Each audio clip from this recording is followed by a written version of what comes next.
வணக்கம். சுக்கிர ராசி பெயர்ச்சி இவர்களுக்கு ராஜயோகத்தை கொடுக்கும்.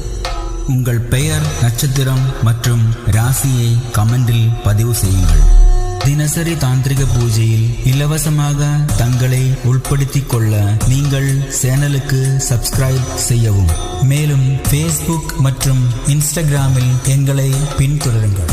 கேரளா ஜோதிடத்தின் மூலம் உங்களது எதிர்கால வாழ்க்கையை சீரமைக்க சோழி பிரசனம், தாம்பூல பிரசனம், அஷ்டமங்கல பிரசனம், தேவ பிரசனம் மற்றும் தாந்திரிக பரிகார பூஜைகளுக்கு கீழ்கண்ட எண்ணை தொடர்பு கொள்ளவும். நட்சத்திரங்கள்: மிருகசீரிடம், திருவாதிரை, புனர்பூசம், மூலம், பூராடம், உத்திராடம், பூரட்டாதி, உத்திரட்டாதி, ரேவதி.